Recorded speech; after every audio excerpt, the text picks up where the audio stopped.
যারা রাগ বেশি করে তাদের স্ট্রোক এবং হার্ট অ্যাটাকের ঝুঁকি অনেক বেশি। আমরা অনেক সময় রাগ কমাতে চাই না, কারণ রাগ আমাদের অনেক উপকার করে।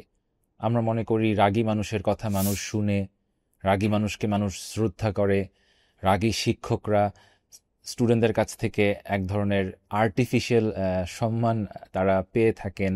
আমরা রাগ কমাতে চাই না, বা রাগী ওয়াইফ বা রাগী হাজব্যান্ডের কথা অপর পার্টনার শুনে থাকে, রাগী বাবার কথা হয়তো বাচ্চারা শুনে থাকে। কিন্তু রাগ অনেক ক্ষতি করে দীর্ঘমেয়াদী। যেমন আমি একটা বললাম, রাগী মানুষ স্ট্রোক হার্ট অ্যাটাকে মারা যায় অনেক বেশি। রাগী মানুষকে কিন্তু মানুষ ভালোবাসে না, রাগী মানুষকে মানুষ ভয় পায়। রাগী মানুষের অনেক সময় চাকরি চলে যায় বা চাকরির প্রমোশন হয় না। রাগী মানুষের পার্টনারের সাথে তার অনেক দূরত্ব তৈরি হয়।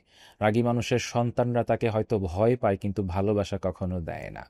রাগ কমানোর জন্য আমরা কি করতে পারি? অনেক অনেক পদ্ধতি আছে, বাট আমি আজকে একটা ছোট্ট জিনিস বলবো।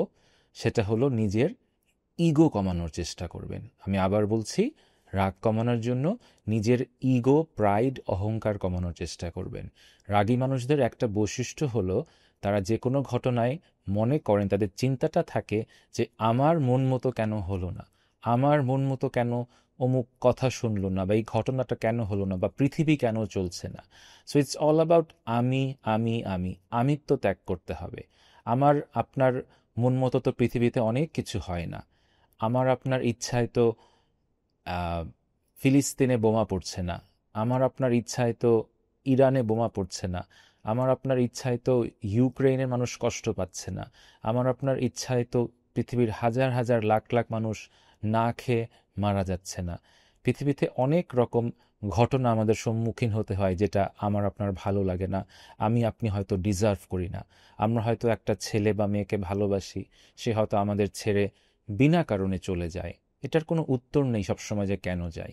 সো আমাদের ইগো কমাতে হবে যে আমার মন মতো এই পৃথিবীতে সব কিছু হয় না। এটা যদি আমরা ডিপলি ডিপলি ডিপলি ইন্টারনালাইজ করতে পারি, তখন অবশ্যই দীর্ঘমেয়াদী রাগ কমার একটা সুযোগ তৈরি হয়। অবশ্যই আরও কিছু পন্থা আছে, বাট এই জায়গাটাতে আপনারা মূলত ফোকাস করবেন যে আমরা ইগো কমাবো, তাহলে ইনশাল্লাহ আমাদের রাগ কমে যাবে। দীর্ঘমেয়াদী আমরা আমাদের রিলেশনশিপগুলোতে ভালো থাকবো, আমাদের হার্ট অ্যাটাক স্ট্রোকের ঝুঁকি কমে যাবে, এবং আমরা মানসিকভাবে ভালো থাকবো।